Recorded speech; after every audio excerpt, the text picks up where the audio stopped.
சுவாசிக்கும் இலை.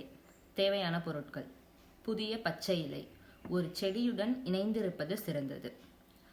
ஒரு வெளிப்படையான பிளாஸ்டிக் கோப்பை, தண்ணீர், சூரிய ஒளி. கோப்பையில் தண்ணீர் நிரப்பவும். புதிய பச்சை இலையை தண்ணீரில் வைக்கவும், அது முழுமையாக மூழ்கி இருப்பதை உறுதி செய்யவும். கோப்பையை ஒரு சூரிய ஒளியுள்ள இடத்தில் வைத்து அதை சுமார் 1 முதல் 2 மணி நேரம் அப்படியே விடவும். கவனமாக பாருங்கள், இலையின் மீதும் கோப்பையின் ஓரங்களிலும் சிறிய குமிழ்கள் உருவாவதை நீங்கள் காணத் தொடங்குவீர்கள். குமிழ்களை இன்னும் தெளிவாக கவனிக்க தேவைப்பட்டால் ஒரு பூத கண்ணாடியை பயன்படுத்தவும்.